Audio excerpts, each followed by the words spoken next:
Ak narcista niekomu ublíži, často nie je schopný sa ospravedlniť, priznať si chybu.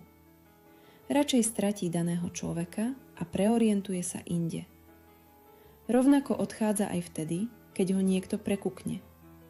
Hoci sa zo všetkých síl snaží navonok budovať dojem veľmi milujúceho a starostlivého človeka, často žiaľ nedokáže milovať nikoho.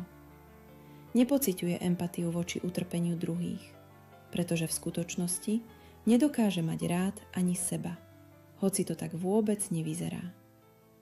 Jeho sebahodnota je veľmi krehká a za grandióznosťou sa často skrýva hlboký strach z bezvýznamnosti.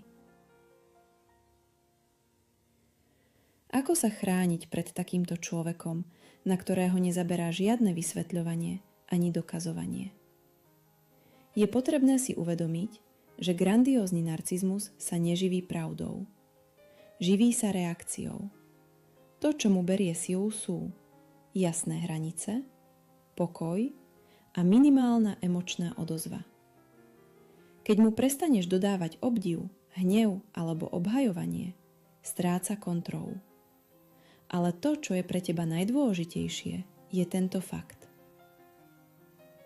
Nie je tvojou úlohou niekoho opravovať. Tvojou úlohou je chrániť seba. Ako?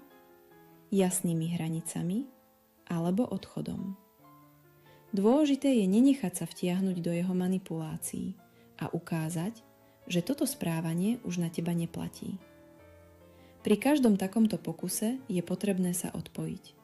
Emočne, mentálne, niekedy aj fyzicky. V ďalšom videu sa pozrieme na tichý narcizmus. Na formu, ktorá nekričí, ale dokáže zanechať ešte hlbšie stopy.